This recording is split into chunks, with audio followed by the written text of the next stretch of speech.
ça par rapport au massacre au Salemi. Ces massacres-là, selon l'Union européenne et les multinationaux, en 1900, d'entrée à Kabila en 2001, et c'est que Joseph Kabila a fait le découpage. Découpage à les multinationaux pour que Rwanda est vivre, Burundi est vivre. UDPS vivre. C'est la diplomatie à Paul Kagame. Parce que Ouganda, Burundi, il vit que de la RDC. Quand la RDC est en paix, Rwanda ne va pas vivre et Ouganda. Et par les multinationaux, ils vont bien te. Ils vont pas armes. Parce que boyebi bien bato herbaye et loko liboso ba yela ki biso mindele avant de l'indépendance mindela yeli yo kadena ayeli yo munduki UDPS viva loko wana o biso zala ki te ba yela ki biso yango munduki qui veut dire somba bomande konayo kadena qui veut dire mundele mujayeli biso mo voler UDPS viva lelo oyo faji à comprendre que non. On doit reconnaître d'abord notre culture. Qui est quoi? S'il y a un problème, il faut te faire autour d'une même table. Tout ça, solo là. Un de vos solo là, qui a résulté. Mais pendant que Tozo Boutanaminouki, ce n'est pas nous, mais ceux qui seront victimes, c'est qui? C'est le peuple. UDPS vivant. Nefati a convoqué par mon moyen de dialogue. Tout solo là, qu'est-ce qui se passe? Rwanda Yonin. Oh non, n'a pas fabriqué un ordinateur pendant. Mais on a fabriqué un ordinateur pendant et c'est un microprocesseur. Microprocesseur, na mémoire, il y a refroidissement ordinateur. Ordinateur, on passe à la faune en RDC. Faut qu'on soit coltan, faut qu'on soit terre noire, faut qu'on soit la mémoire arabe. En bon, ça va. Le coup là, il y soit en haut. Na ina Rwanda, faut qu'on soit ni. Na Rwanda, na somba kamade sous exemple, na makemba. Oyo kota kana goma.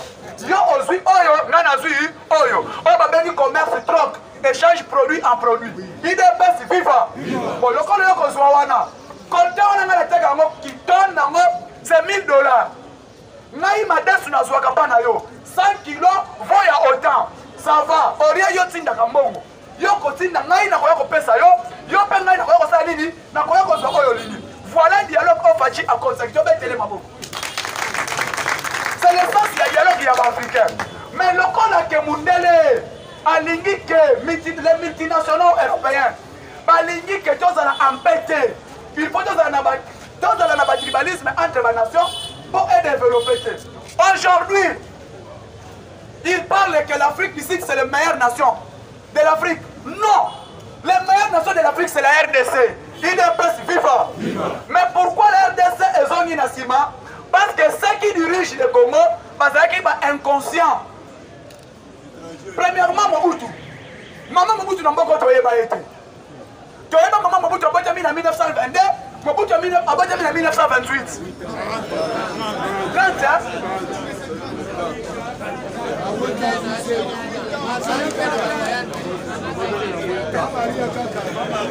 UDPS vivant.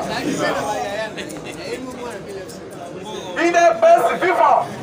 Maman a été en 1922. Mobutu a été en 1930. Moi, je suis 8 ans. Premièrement. 2. Mobutu est venu au Congo en 1965 comme président de la République. Mobutu. La presse Mboke Koufa. Mobutu a été en 1965. Mais les gens appellent Mobutu. Mobutu, c'est le meilleur président RDC. Babo Sanaka. 1965. RDC, 8e pays du monde, le mieux industrialisé. Parce que dans les gars qui Canada a qui 9e RDC 8e.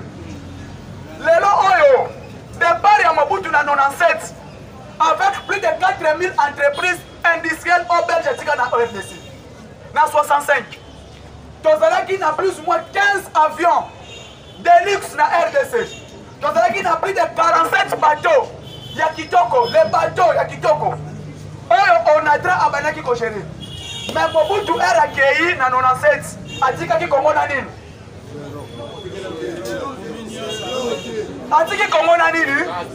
Stade des Martyrs, palais du peuple, Pont Marshall. Il donc comme Mobutu ataki, Mobutu salaki na mbongo. Inga c'est la Belgique et ça qui déjà dans la négociation avec l'indépendance, achevé. C'était déjà signé avec Kassavou. Inga Pont Marshall. l'accord a été déjà signé entre le Japon et Kasavubu. Mobutu a dit ça. Accord. Mais là, Mobutu a laissé la RDC avec 0. C'est même Mobutu qui a mené le Congo à K.O. En 1987, Mobutu a banni ma contact comme président fort en Afrique. Mobutu a installé Museveni comme président à Ouganda. 87-89, guerre à Est-Salini et bandit. Tant que tu vas là, Mobutu Mboka Zalaki Kimia. Guerre à 80 jours et Zalaki Nanani avec Mobutu. Guerre à 80 jours avec Mobutu. Guerre à 45 avec Mobutu. Mais le Oyo, parce qu'avec Mobutu, tu commences à sur la politique. Tu dois comprendre. Mais tout le monde qui va papa Nabiso, il plairait toujours à état de droit, na justice. Il est pas vivant. Tu vas dire que Mobutu a été salini élevé. Mais le Lobalo que Mobutu est bien. Oui.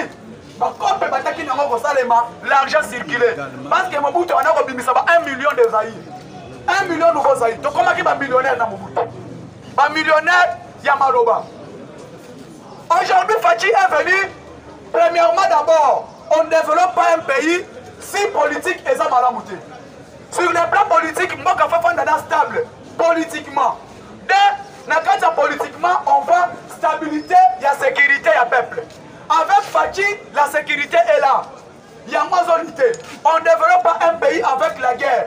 On ne développe pas un pays avec le tribalisme. On ne développe pas un pays avec la haine. IDPS vivant. Le colonel Lingaka, IDPS était fondant la ennemi à Félix Tshisekedi. C'est ça au Congo.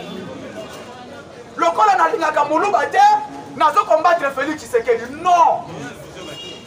Le colonel Nalingaki était Tshisekedi. Le problème c'est que il est vivant. Mais tout les gens de Palou, leur ministre du transport est là, Didier Manzenga. Fachi a signé ordonnance et bimi à 74. Un fois qu'on est en activité, ministre on a sali déjà dit, par naïe. Ce ministre a sali par naïe. Il faut arrêter les ports. Mais si il ne fait absolument rien, parce qu'il est du FCC. Le président parle, mais ceux qui vont exécuter sont des ministres. Pas ceux qui vont exécuter. Il y a moins de 5 boys. Remaniement dans mon faculté. Parce que Fachi de l'eau, si on a mis un système où il y a FCC, entier remaniement et l'eau va ça les mapésater. Parce que vous avez un jour, ce n'est pas une autorité morale. Alors il faut commencer d'abord à couper la tête. Il est bête vivant. Il est bête vivant. Ceux qui vont soutenir, ils vont couper à nous la tête. La tête c'est qui? C'est Kabila.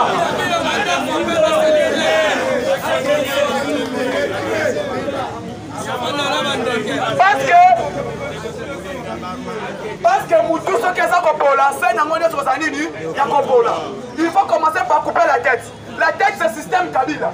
Système Kabila, c'est qui est le moins. Donc, je suis frétin. On va dire Kalinaye. Bemakila.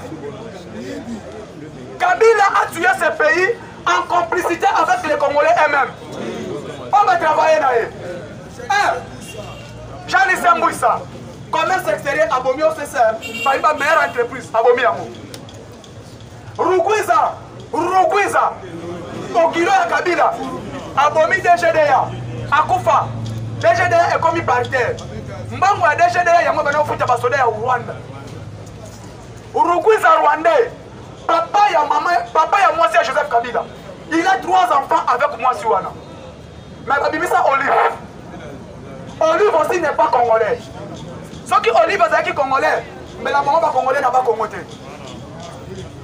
Olive a boma ba congolais wapi n'a pas Congo. Tozana be bref, pour la bindele akufa pas boya kombi manoko nae. Pour la bindele, avec chaque madou a bomae. Pour aloba vérité. Or vérité, la vérité libère. Les lois biso toye. Opposition et zoloba. Ils critiquent le système à Félix. Mais les ingénieurs nous disent non. Presque tribalisme est bon. L'homme bangona boba bomania. Drapeau MSC va inciter batombi yango. Ce qui est là qui IDPS to bomana qui biso na INC, balinga ba lobelo ko mususu. IDPS vivant. Yango to lobby boy laissons le tribalisme. Laissons travail. Sommet à lobby, babimisi 11 recommandations. Première recommandation, lobby, la paix et sécurité dans le niveau de la sous-région. Premier point. Deuxième point, est lobby de coopération économique et sociale. Troisième point, lobby de coopération dans le cadre de la Covid, donc mener ensemble. Ma présidente surtout va accepter paix et sécurité dans le niveau sous-région. Donc, je la Fatima beaucoup. Combattants. Depuis le roi du Congo, comment on appelle le roi du Congo, le premier sage à Congo, Félix Tshisekedi, Anna Est, Rebelle d'appel Silisas. Ceux qui Kabila Zalaki homme fort, fallait mettre Damasa Sikuna. Qui veut dire ce pays, Bosana comme autorité morale. Bosana, les lobbies Takwira lobby na Zozon Asusu. Pona lobela Kabila, na lobela Susu na Ruberwa, il est pas vivant. Nakalezalaki na Congo. Même aux amoutafs, c'est quand tu parles du mal, il y a Roubero Bakokangayo. Parce que Roubero qui est le chef à Kabila. Le Oyo, Roubero a dit que non, n'a qu'à installer commune à Milembo. A créé quoi? Pas Congolais, pas opposition, pas un langage à Kolobate. L'opposition congolaise est comme un IDPS au pouvoir. Opposition. Information pour opposition et l'obéla, et ça dossier à Milembo. Mais opposition de Moni et Fanny qui vient.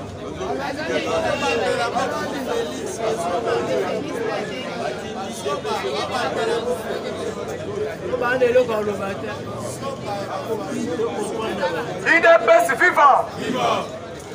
Président Chibala, Azalaki Yende Moutou a exécuté qui arrêté. Tu peux bailler bakana bango te. Yango tozolo ba IDPS toyebi makambo koleka bango. O ba finga kabiso hôtel makana bino ka bosala rien. Mais c'est nous qui fait de bonnes analyses politiques. Le premier moutoisa investigateur politique na comment se combattre à IDPS.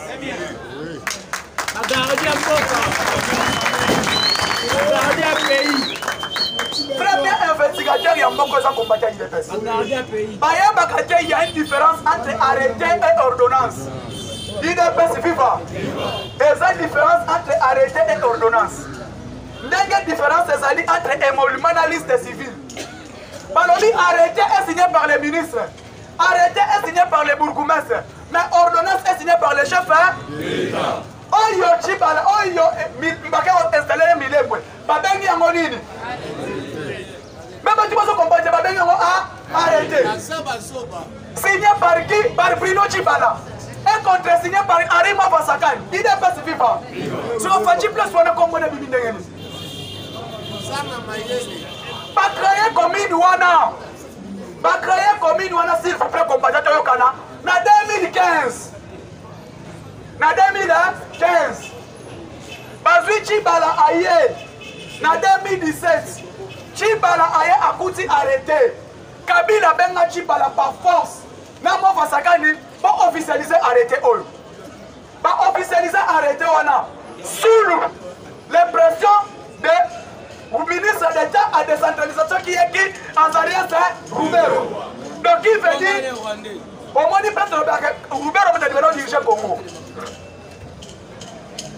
Sous la force et la puissance de Azaria Roubero, a imposé Kabila, a imposé Chibala, a imposé Mobasakani. Yango jolobi pour les Batuba Kimboka ou Ezabako, Batuba Luka Kimboka était comme Ezaba Congolais va travailler dans Kabila. Fachi est venu pour récupérer le Congo entre la main des rois des Rwandais. Roubero a sali le Koana, Demomoni. Conseil d'État et son siège Lelo, sauf imprévu. Président Alobi clair, Conseil d'État est poursuivre Batubasali Bilokowana.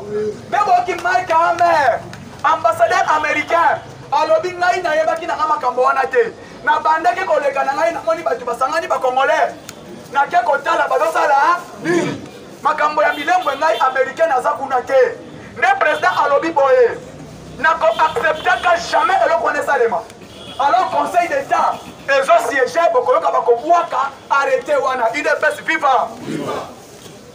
Et ça, petit problème, ce n'est pas un grand problème pour paniquer Congo. Qui oublie que non, Roubero c'est un Rwandais. quelqu'un qui est rwandais au service à Kagame. Roubert na Congo ana banda côté, asomba na Congo te. Banda Congo na Congo balo belanda kwa Roubert. Non. Ya banda kwa l'état. Roubert Rwanda kune oyo yebi immeuble ya Roubert na Congo za wapi. Mais Roubert ana ba cité Kambeski na Rwanda. On m'a dit Kambeski Hotel. Roubert donc marque hotel wana na Rwanda. Il a toute une cité, ba villa na Rwanda. Ayebi ngo akokende. Ndio on dit play ya Roubert wa ezaki kotonga aéroport international à Milembwe. Bona procédure à Rwanda. A soli effort nyonso tout. Pour pas qu'on même Kigali Center, avion Kigali. Et il y a qu'à Congo, et ramener ministre. Et ramener matière première RDC.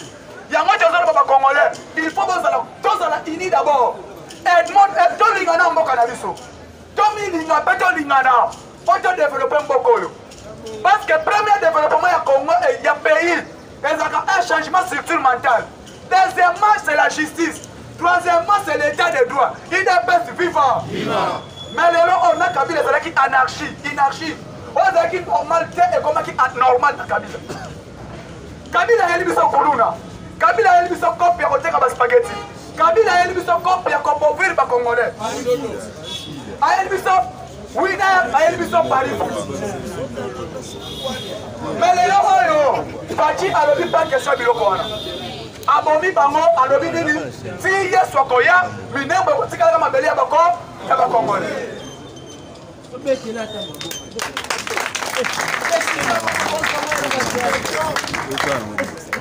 Joseph Kabila à l'époque dans un de sa congolais depuis Fati a compté président na Mboko.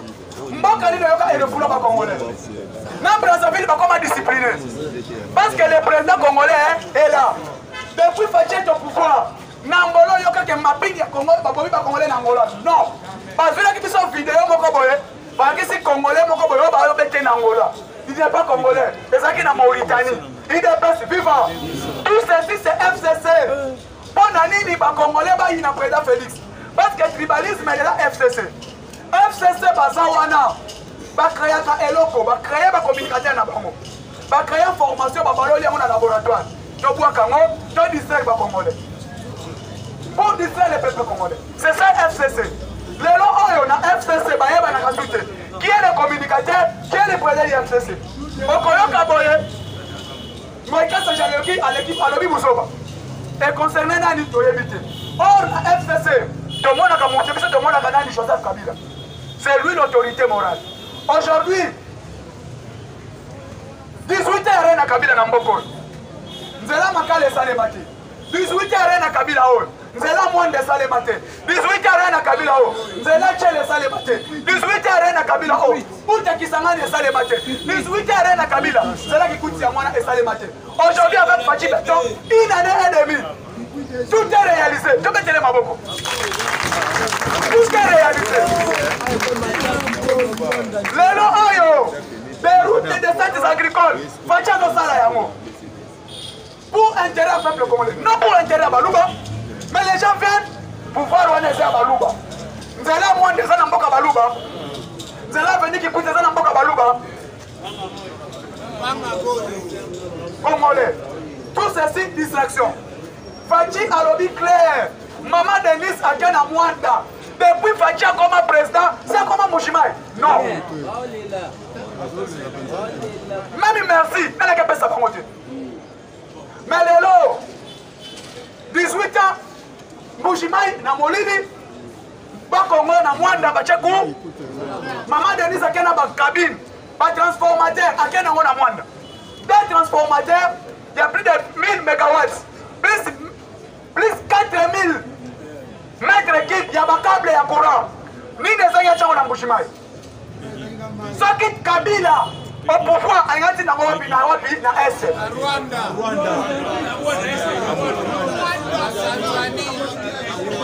Et ça, Sony Kabila est à mon niveau à lobby. Non.